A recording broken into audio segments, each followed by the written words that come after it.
tokutani bandeko na ngai na ngonga na rendez-vous oyo ya chaque lundi ndenge na yebisaka bino lokola lobi déjà eza le 8 mars journée ya bamama tokomona nini na balabala maputa kaka kobanda bana miketidi mikolo. À quoi sert la date du 8 mars? Je crois que l'émission prochaine bokolanda mona mboka Rita Chei Chitoko Pembe au commissaire spécial adjoint chargé à Ecofin kuna na Kasai poto uti kosala na ye émission spéciale sur ça oyo akopesa bilan na ye na vision oyo ya ndenga zali komonela makambo bana basi mais ba mama pe ko lelaka émission ya basi kaka bino maela basi kaka bino oh bizaleli ya basi kaka bino. Mais vous avez besoin de la parité.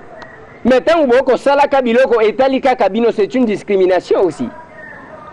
Na bandi ezali wana bandeko ya ngai na kati ya émission oyo bokolanda mona mboka Christian Mondo oyo azali bongo député national azape candidat gouverneur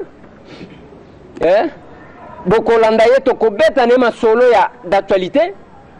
Mais bokolanda avant kolanda ye bokolanda ndenge nini bandeko ba mama oyo bayaki awa na siège ya tokomi wapi Itaga 120 commune Kinshasa quartier Ngwaka entre Wileri na Kasavubu nde bisika biso tozali bokolanda ndenge nini ba mama oyo bayaki kolela pona mwana na bango batutaki bayaki kolelela première dame comment la réponse est arrivée. Mais en dehors yango mengana lingina sala commentaire tant pona nini na mboka oyo bino boza ba ministre bino boza gouvernement censé correspondre na besoin ya population pona nini balekaka kobelela et comme kaka première dame nini azwaka mbongo wapi pona kongaka tous les Congolais na lingi to koka ko comprendre quelque part parce que finalement quand ye bango baleki wana lobi to komona mususu ayepa beleli mususu ayako tikela biso mbongo awa mbongo ya kala alobi akanisa kike première dame akozongo apesa eba million si mazongeli biso bozongi selanga mbongo na ngai makele la lokole loko mususu ici tozani cabinet ya première dame te tozani protocole ya première dame te ozomona biso tozaka simple bana mukolo lupangu la voix de sans voix tobeleli tosuki wana yango bomoni soki ezana mutu na ndenge na ye ba famille oyo eleki pona kobelela heureusement etombe ke première dame alandi lokola alandaka bemission na biso ngate mutu nazoloba ye moko ngai mutu nasengaki oya pona landaka ba émission oyo salaka bolandi ndenge ye moko azoloba eza ndenge wana tokenda tokete première dame pa reconnaîtra yango kingana kenda koluka te tango mususu eko surprendre yo lelo kendenge nini oye kokutana na biso fara boye sans pour autant que oluka yango ngai mutu nasengaki oya yango bokomona tozaka bana mukolo lupangu totelemia pona kobelela. Mais ce n'est pas que mutema malamu ya mama wana koma lokola eloko mususu nalingi bolanda ndenge bazongaki ko remercier quand même première dame bisika balekaki bolanda. En tout cas, il y a le bosso, la personne nous bonjour. La personne bonjour, la maman nangai, Olive. La personne merci mingi kwa na lisunyo ya sunga kibiso, ndenga baboma ki mwana na biso batutaki na mutuka, akoma ko beba na morgue na yako senge pa mama na biso Olive, asungi ngai, bo nakundaki mwana na ngai. Mardi tokundaki jeudi yango nazozongisa merci pa mama na ngai nazozongisa merci mingi vraiment merci nzambe apambula ye pa ye azali Moïse pona libota na ngai ndenga asungi ngai bon mama na ngai kolemba kosunga ngai te mama na ngai nazocha motema mingi kake pana yo na pesio peza merci mingi pa mama na ngai pona oyo salini ngai eza ya minena peza o salini ngai yango nazozongisa merci matondo mingi pe na papa Eliezer muto asali tu pona Alex na mission na yo pona osunga ngai osungaki ngai nazwaki lisungu oyo osungaki ngai makambo nyonso ya mwana elekaki malamu yango nazongisi merci mingi mama na ngai merci mingi mama papa napesi bino merci mingi nazongisi merci mingi epa na bino eloko mosusu na koloba eza te nazongisi kaka merci mingi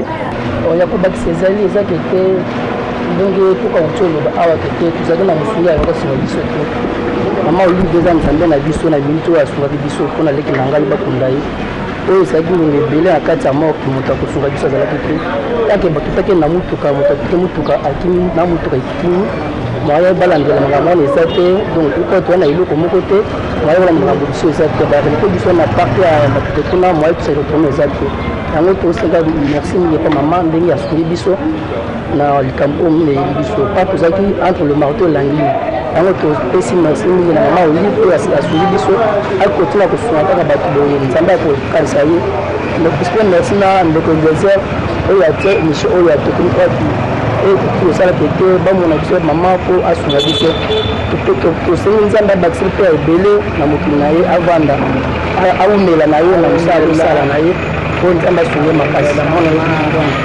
Voilà yango nazali koinsiste boye eza na bato basalaka na motema ezalaka mpe na bato misusu babetaka kara na pasi ya bato eza ndenge motu nyonso abotama yango bomoni natunaka première dame nalobi osalaka yango mpona kosambela to eza mpona motema aloba ye moko ke eza mutu na ndenge abotama mutu na mutu aza na don na ye oyo nzambe apesa ye tango msusu don oyo eza na ngai ce n'est pas que lelobo kende botala neti eloko ya léopard dame oyo toloba nanu vérité ti bino fekofa bozwi mukanda bokomi déjà que te on ne saura pas toza na makoki te ya kotinda ba léopard dame baya kobeta kuna. Vous avez consulté qui basentiment bozalaka nango mais baya kobele la sima à 5 jours ya compétition alors que baza censé kozala cantonné 2 semaines avant. Oh maman Olive etalela biso likambo oyo comme ye a intervenaka ndenge bozomona mpona kosunga selon motema na ye parce que toza na bakozi nazo comprendre te cortège oza nango wana salaire oza nango eza mpona kosokipe na peuple oyo ti akokaki mpe kointervenir ma kointervenir pour que mbongo wana esunga nani à 5 jours esunga nani léopard dame fekofa a commis en fonction ya nini tokoluka mwana mboka Denis Kambai to tuna ye a démissionné na fonction na ye to ndenge nini. Qu'est-ce qui s'est passé makambo ya léopard dame pour que baleka na télévision babanda kobelela fekofa comment mukanda ya ke ba moyen zate en fonction ya nini. Ce n'est pas que totalaka léopard oyo ya bana mibali bamemeli biso coupe tobandi kowelela qui a beaucoup travaillé badiscipline mosusu oyo tobosani yango lelo ba léopard dame soni basi babeti bango forfait nde babandi kobelela et cet argent là pouvait servir à qui yango mpe tozoloba bino bandeko baministre tangu peuple akoya kobelela première dame maman Olive etalela biso ce n'est pas que mutema malamu na ye ememisa ye libabe parce qu'elle ne saura pas transporter tout le monde sur son dos. Hein, excellence. Bino pe ba policier bokangaki mutu wana bokimisi yeti bokimisi ye pour que akoka kozwa charge na yete il faut batu musu bakende kofutele masungu na ye otana lobaki kena lingaka mutu asakana na bato ba service ya l'état te surtout les hommes en uniforme ba policier ba militaire te otana kondanaka soki bosali makambo esengeli te wana kobanga bino te quand même isaka ngati bolanda mwana mboka Christian Mondo bongo tozonga mbote mwana mboka Christian mbote oza malamu naza bien merci to sepeli koyamba yo na émission ya tokomi wapi nalingi tosolola mwa lisolo muke question d'abord d'actualité par rapport à la disposition constitutionnelle oyo ezali kolobela makambo ya liberté ya ba manifestation ainsi de suite ndenge nini okomona est ce que tozali korespecte yango to eza na problème moko il faut to réviser lisusu constitution? Bon, nakanisi eza makambo tozongeli sikoyo dictature na ndenge ya koleka ata époque ya maréchal. Lelo soki omoni na Congo mobimba, soki opposition alors que droit ya manifestation ezali reconnu na constitution na biso, soki opposition alingi kosala mwa manifestation eza toujours interdit. Mais soki bamususu balingi kosala ba marche baza koimpose bamama ya bazando, baza koimpose bato ya bamagasin na makasi bakendeke bamarche wana, nakanisi eza makambo moko tozo regrete mingi, parce que na mboka na biso constitution epesi droit de manifester, constitution oyoki lobi awa ata bana ba étudiant na Goma ba condamné bana na 2 ans ya prison, bana ya lucha. Pourquoi? Po bana basaraki ville morte. Mais est-ce que makambo wana eza normal? Nakanisi toza bato ya mboka moko, toza bato, toza bandeko, ata toza na baide eza ndenge moko te. Il faut quand même tozala na mwa amour bolingo ya mboka na biso na ya bandeko na biso. Yango wana tozosenga na bato bayi gouvernement basala makasi mpona korespecte badroit ya bato. Mokolo mosusu ekoya bango mpe bakokota na opposition. Yango wana il faut banda d'abord korespecte badroit ya bato, de sorte que soki bango bakopi mpe na opposition barespecte badroit na bango. Bao baza lelo baza na balobi mokolo mosusu bango mpe bakokota opposition, parce que nana yebaki te ke bamosusu bakokota mpe opposition. Merci beaucoup. Nazozonga epa na yo tobeta mwa lisolo lelo tomonaki banome bien ke lobamaka ke bokonzi na mboka oyo ekozwama na nzela mosusu te ka nzela maponomi, mais tomoni kaka banome bacommissaires spéciaux na nsima konome babandi kojustifie yango o voilà cour constitutionnel alobaki biso na biso boye muke lelo calendrier ebimi nalingi osala nanu commentaire na yo par rapport ya nomination eumeli te calendrier ebimi eza nini elingaki eleka place wana? Non, omoni ke wana ezalaki kaka na procédure ya tricherie. Pourquoi? Okotala bakandidat nyonso presque sur 21 provinces au prévoir l'élection, presque au moins 19 à 18 provinces, bas commissaires spéciaux des candidats majorité. Donc, ezalaki kaka système ya kotia bango na place, bakende ko bangisa ba député, bakende ko tia ba député na ba problème, et puis après bakoma ba candidat. Des situations toza na ngolelo. D'ailleurs toza ko décrier ba commissaires spéciaux wana ndenge Bochab ayebisaki biso na parlement.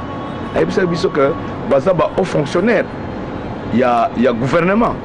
Mais en tant que haut fonctionnaire, article 10 ya loi électorale et lobby, avant de déposer ma candidature na bango, il fallait pas démissionner. Ouais. Or, na moni ata commissaire spécial moko a démissionné. C'est-à-dire que les processus kaka ya tricherie.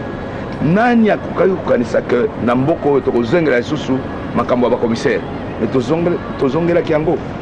Donc, ezalaki ka procédure ya tricherie, ba nommer bango pour ba se préparer et puis ba menacer, ba intimider bato pour bazongela lisusu pour na ko régulariser sur le plan constitutionnel, pour na ko régulariser bazala ba candidat peut balekisa bango comme ba gouverneur.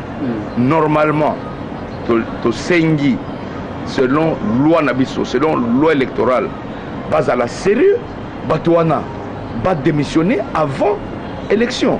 Ouais. Et oyokaki makambo ya seni bato ko invalider ezaki nde batouana pour ba déposer selon critères et éligibilité, va déposer ma démission à Bangoté.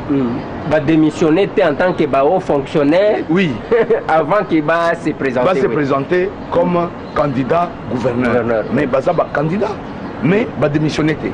Au contraire, Seni aye kosala siko scandale aye ko invalider ba candidat indépendant parce que makambo wana j'espère que tokozongela yango mais omoni que injustice ezali flou ezali ba élection oyo ekoleka malamu te. Voilà. Ekoleka malamu te mwana mboka Christian Mondo au révélé eloko moko ya makasi parce que les hauts fonctionnaires de l'État esengaki na bango nanu ba démissionner yambo batika ba candidature na bango, ça c'est clair. Je crois peut-être que ero bisika bazali bakoluka kaka na système yake tolalisa bango tozipa bongo toleka na kati wana balobi il faut ba déposer ba candidature avant que to avancer to koma na makambo susu na lingi to kota na likambu ya ba candidat indépendant na mboka oyo ekomi na système le CG ya majorité présidentielle akomeli Seni alobi on doit invalider ba candidat nyonso tout ya majorité oyo ba se présenter comme ba indépendant. Lecture nini en tant que politicien ozali kosala ya démarche wana mais ezali likambo moko ya kokamo soki omoni selon constitution tout Congolais au hasard plus ya 18 ans aza na droit ya kozala éligible soki azojouir na ba droit civique et politique. Soki yo oza ata na parti politique soki olingi investiture ya parti politique na yo te ke omoni ke nga ndeko Eliezer naza libre bon parti na nga elingi te nazala candidat na compte na ye mais oko se présenter comme indépendant en tant que citoyen congolais wana mutu moko te na Congo yo ako empêcher yo ojouir na ba droit politique na yo. Soki olingaki ozala candidat ya groupement politique na yo ou bien nini loi électorale lobby wana il fallait osenga investiture ya parti na yo ou bien regroupement politique na yo mais ndenge osengaki investiture ya regroupement politique na yo te obimine na yo indépendant mais en quelle qualité motomoko secrétaire général soki ya majorité ako interdire yo donc asengi yo kutu te que non o retirer candidature na yo akomeli directement Seni ameli honte na ye te ameli yango ake ko invalider yo alors que oza na lettre investiture te ose présentaki comme indépendant.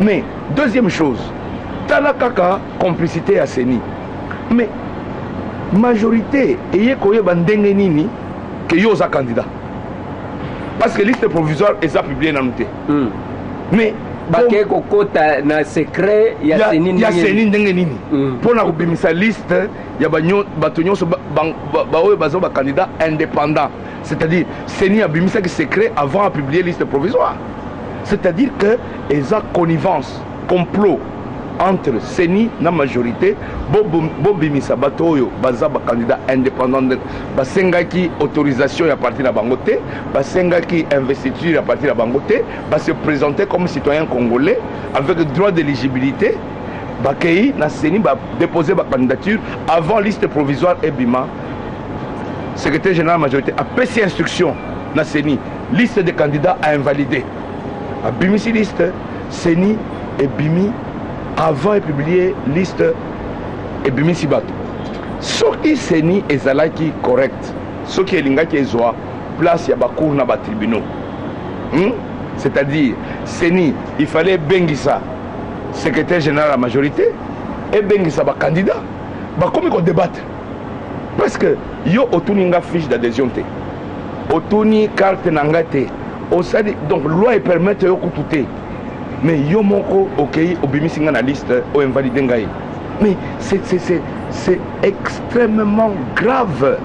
Est-ce que Seni a bongo to kende nango na élection mais c'est grave, c'est très grave parce que Seni il fallait ebisa batu que ngai naza compétenté soki makambo wana boni bosala yango bokende devant les cours des tribunaux parce que les cours des tribunaux bakobengisa oyo secrétaire ya majorité bakobengisa candidat indépendant basambi ya koyebisa cours des tribunaux pourquoi za candidat kutu asengaki investiture te majorité secrétaire général à Koloba, pourquoi c'est une validation Basambi et puis cour et tribunaux et Kati Makambo. Et ça Makambo sénité. Et Kati Makambo, mais quelque part là, moi, Namboka, Christian Mondo, quand même,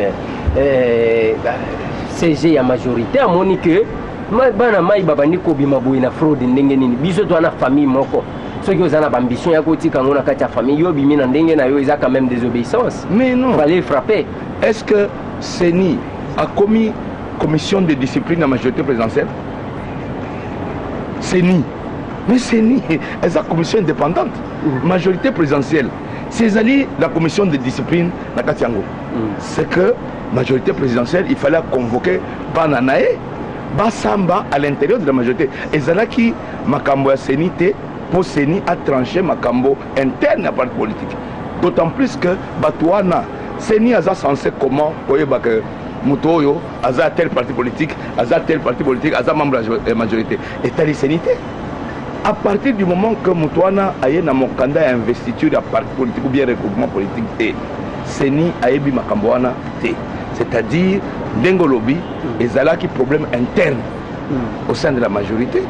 Ce qui secrétaire général de la majorité a Koutaki Batounae qui s'est présenté comme indépendant, basé un système interne na bango pour sanctionner bango parce que en toute légalité chaque citoyen congolais a le droit d'être éligible.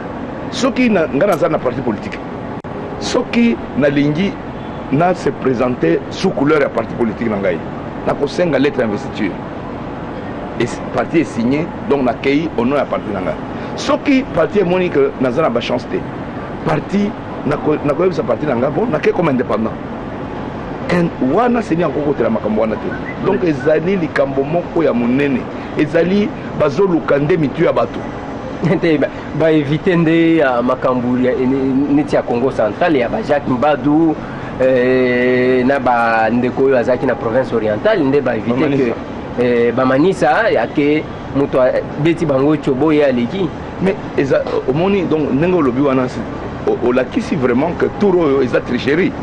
Pourquoi ce qui tolobi na français jurisprudence ezali donc ba invalider pays Jacques Mbadou ba invalider pour Azar qui montre il y a majorité mais c'est présenté comme indépendant. Pourquoi Batinda qui l'est traité ben invalidé parce que ngana ko accompagner yo anate ya invalidation ya Jacques Mbadou parce que tokoya ko matape que ba invalider chef de l'état parce qu'il s'est présenté indépendant. Voilà la comprend et ça logique donc jusqu'au bout de la logique et ça ndengona parce qu'elle se présenta comme indépendant alors qu'Azar qui est la famille politique ouais le regroupement politique c'est-à-dire que Tokomi au monde soki bokomi na fin à régime fin de règne ambiance de fin de règne bokomi kosala makambo bozo raisonner te donc eza makambo moko ya soni Corneille Nanga sali makambo moko ya soni donc normalement wana naza ko interpeller pe batu opposition baza na kati ya bureau ya CENI toza na motoyi de presse as rapporteur toza na motoyi NC azakuna na kati est-ce que vraiment congolais pour na salaire na yo pour na nini mais vous ne pouvez pas démissionner bozo cautionner rapporteur pe moto opposition azo tanga décision wana Kalamba Jean-Pierre ce n'est pas possible hein eza makambo moko soni il faut ba yo kaka super soni hein pour normalement CENI est humilié na ndenge moko mabe donc CENI oyo bureau nango il faut ekende pour ekosala makambo ya bongote. C'est impossible. Mais à mon amboka Christian Mondo, il y a encore une possibilité. Ceux qui vont dire que CENI, Makamboasa les a yangote, Moni va changer déjà le président et la cour d'appel pour que Makambu corruption à la thèse à la normale, bah quand tu regardes ça, n'a ni balamoko au recours. Est-ce que au Moni ils ont Makamboka sonné? Est-ce que en plein match, au Moni kaka, bah bengi arbitre. Va changer arbitre. Est-ce que Ezalaka au monde en arbitre donc mon colobiso toujours déposer par recours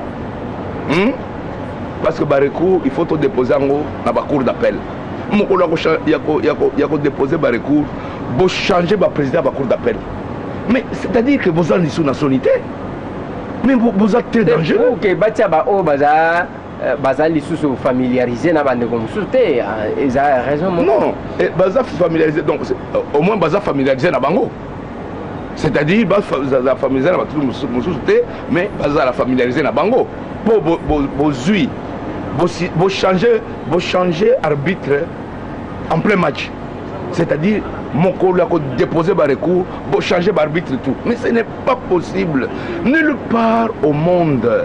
Ce qui Bolingaki est neutre. Mais vous aviez tout le temps. Ça fait au moins 4 mois ou 5 mois que ces élections, il fallait les organiser. Mais pour Nanini Tawana, vous changez qui va présidenter.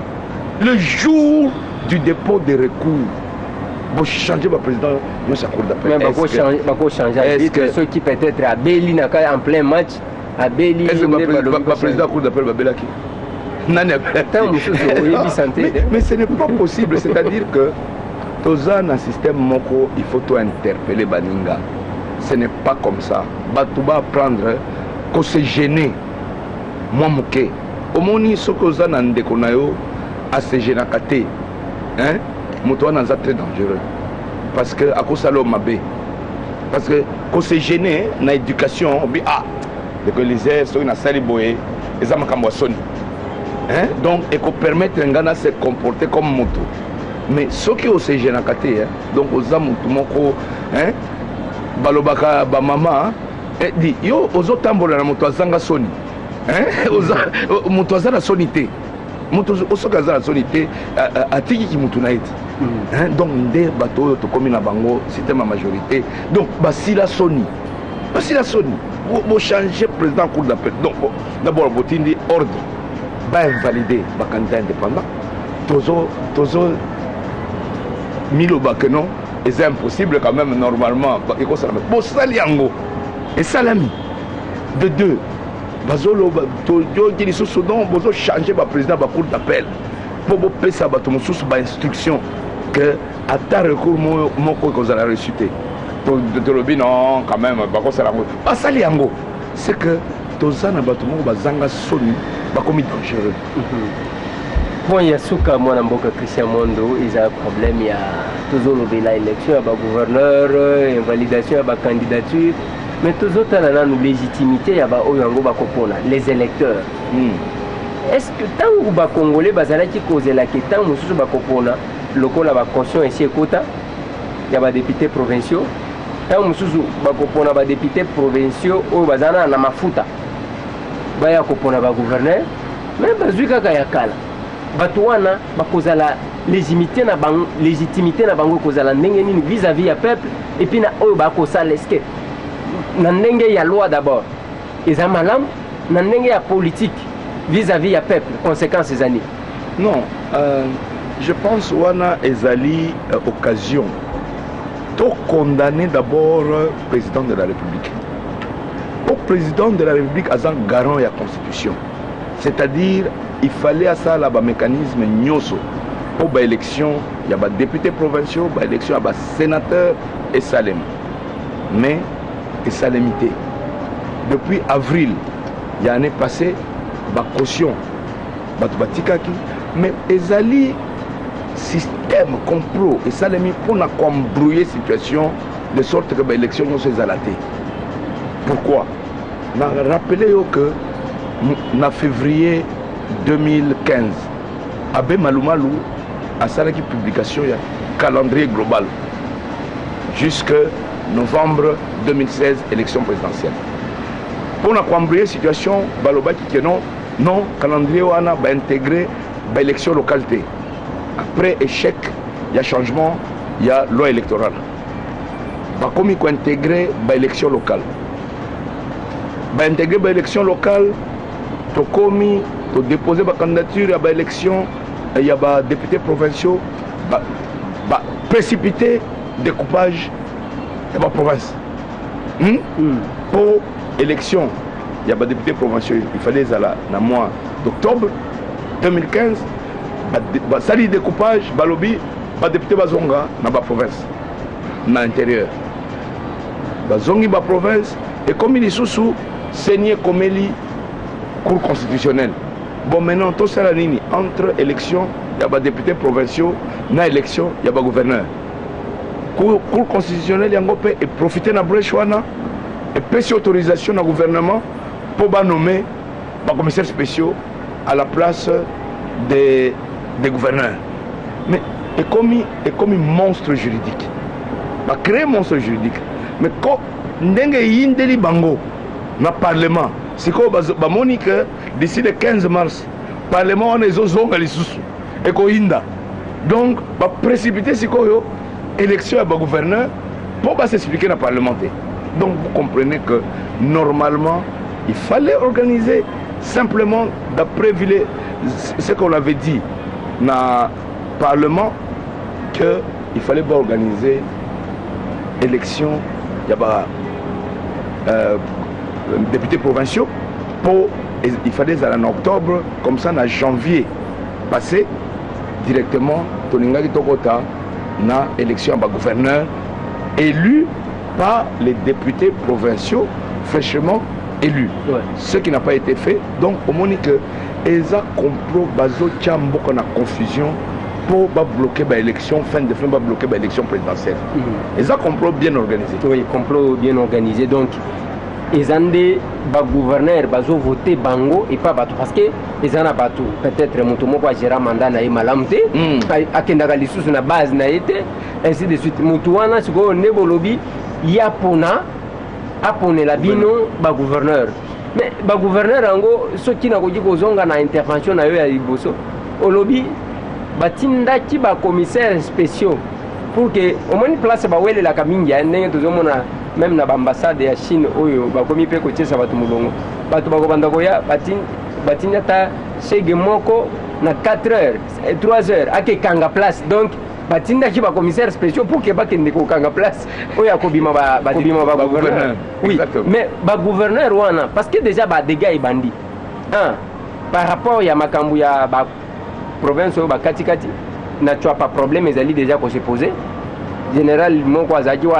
kuna ya Kasai à la police balobi il faut batinda ka mwana ya kuna et ya mibale et bandi ko se poser na ndenge nini ba trip bango moko kuna ba komi oyo mutu ya jera oyo te oyo mutu ya soki wapi donc bazo pesa ça pose déjà problème et aussi par rapport ya batuwana parce que tant on azoloba na tangi tu apa wana commissaire spécial déjà qui est en conflit avec son peuple mais baye lisusu ba confirmer ye candidat nani et batuwana et kozala bokonzi avec le peuple ou bien kozala bokonzi ngana vandi na ngai kaka omoni biso tolobaki malgré que bazo sala ba complot wana ngape naza candidat na Tanganyika et pas nazaki candidat député et batuwana toko pesa bango peut tenter. Aux candidat gouverneur. Candidat gouverneur.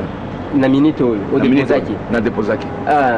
Yo ba invalidé yote. Ba invalidé ngati. D'accord. Alors naza candidat. Tolingi to fongola ba espace ya liberté.